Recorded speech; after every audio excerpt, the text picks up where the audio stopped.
Hi, my name's Phil. I like talking about politics, and in this video I'd like to discuss another aspect of Reform UK's hypocrisy, that it's all right for me but not for you attitude that they have, because one of Reform UK's big things is being against net zero. Yeah, low carbon energy production, no, we don't like that.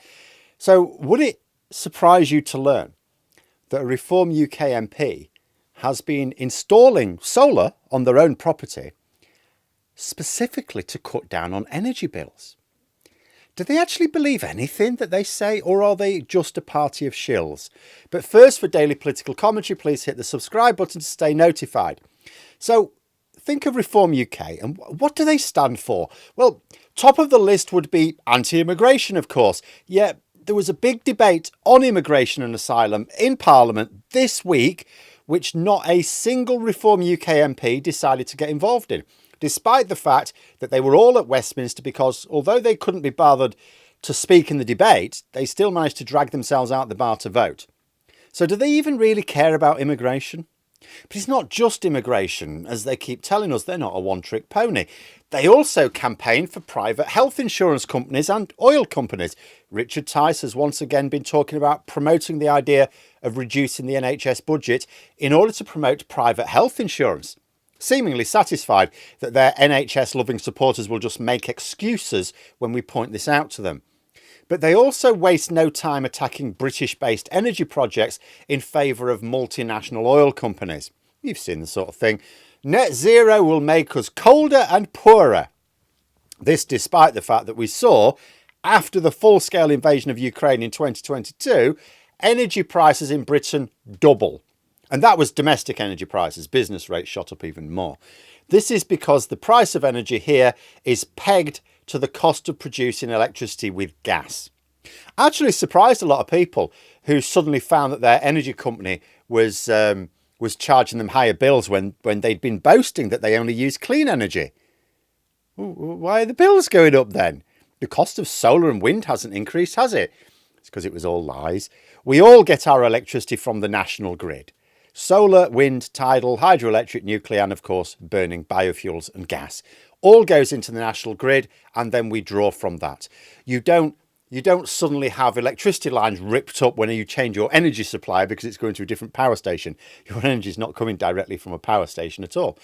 So the electricity we use comes from all of those sources feeding into one grid. But the price is pegged at the most expensive form. This is the only way it can work, because if you don't allow the most expensive form of energy to make a profit, then it won't produce any energy. And we get like basically half our energy from gas, right? So it has to be pegged at the price of making money and energy from gas, which is the most expensive way to do it. But although I say we get all of our electricity from the national grid, that's not strictly true for absolutely everyone.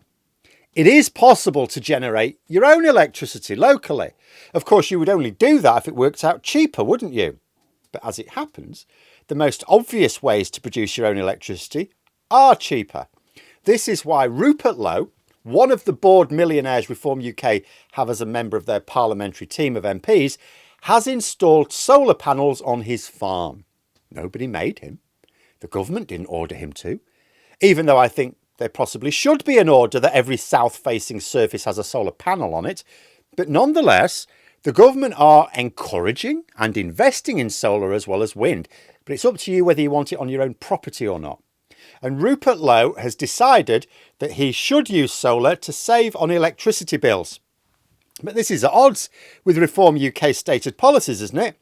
He has installed solar, which means an upfront cost, in order to save on energy bills. So he is saying that solar is cheaper than fossil fuels because the price of electricity from the national grid, which his farm is hooked up to, is based on the cost from using fossil fuels. In fact, it gets even better. The Guardian reported on this, noted that Richard Tice, deputy leader of the party, has not only said they would move against solar, but they would ban battery storage altogether. Well, Lowe has not just installed solar at his farm, but of course he's installed battery storage as well. So Rupert Lowe is providing a lot of handy answers to some of the net zero trolls right now. What are you going to do when it's dark? Solar doesn't work when it's dark, does it, genius? Of course it does. You just draw on the energy you stored during the day. Solar is too expensive, they say. Well, one of the MPs trying to convince you of that has just installed solar on his own property because the reality is it's the cheapest way of producing electricity for his farm. And of course it works for a farm, it works for a home as well. Lowe was inevitably asked about this disparity between what his party says and what he does. He tried to say, oh, no, clean energy is terribly important, you know. Is it? That's not what you say when you're speaking as a Reform UK MP. But we shouldn't do it in a way which bankrupts the country. Well, good news, because Labour are doing it in a way that's not bankrupting the country. The last Labour government were doing it in a way that didn't bankrupt the country. So as long as we don't bankrupt the country, Reform UK are fine with it, are they? Not what they say in their official capacity as shills for the oil industry, is it? The fact of the matter is, Reform UK are a massive con. Not net zero, they are. Much more so than the Tories. See, Conservative leaderships, they routinely lie about some of their intentions in government because they know that, say, privatising the NHS isn't all that popular, right? But most of them have some political beliefs, even if they won't be that open about them because they know they're not shared by the public. I'm not actually sure what beliefs Reform UK genuinely have. We know they're not really anti-immigration because some of the people they have as their closest relationships are immigrants. You know, their greatest hero at the moment, the guy they're venerating, is an illegal immigrant in America. He was. He's still an immigrant. Farage is married to an immigrant. Tice is becoming a part-time immigrant. We know they can't really be anti-immigration.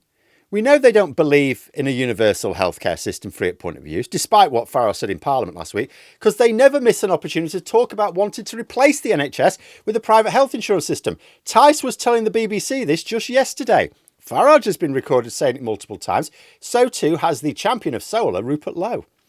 And as for their attacks on net zero, yeah, they want the oil money so that they will happily force the rest of us to pay the high prices for fossil fuel energy, just so long as they are allowed to use solar themselves to save money. But there we are. Those are my thoughts. Let me know yours in the comments below. If you've enjoyed the video, please click the like button and subscribe for further content. If you'd like to support the channel further, you can click the join button for memberships. Thanks for watching. And until next time, I'll see you later.